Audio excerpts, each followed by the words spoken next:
আয়াত 240 والذين يتوفون منكم ويذرون أزواجا وصية لأزواجهم متاعا إلى الحول غير إخراج فإن خرجن فلا جناح عليكم فيما فعلن في أنفسهن من معروف والله عزيز حكيم অনুবাদ আর তোমাদের মধ্যে যারা মারা যাবে এবং স্ত্রী রেখে যাবে তারা যারা তাদের স্ত্রীকে তাদের ঘর থেকে বের না করে তাদের 1 বছরের ভরণপোষণের ওসিয়াত করে কিন্তু যদি তারা বের হয়ে যায় তবে বিধিমতো নিজেদের মতো তারা যা করবে তাতে তোমাদের কোনো পাপ নেই আর আল্লাহ প্রবল পরাক্রান্ত প্রজ্ঞাময় তাফসীর 1 নং ফুটনোটের বিবরণ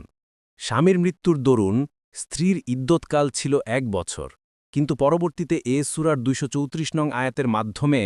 বছরের স্থলে 4 মাস 10 দিন নির্ধারণ করা হয়েছে এখানে একটি বিষয় জানা আবশ্যক যে এই আয়াতটি সূরার 234 নং আয়াতের পূর্বে নাজিল হয়েছিল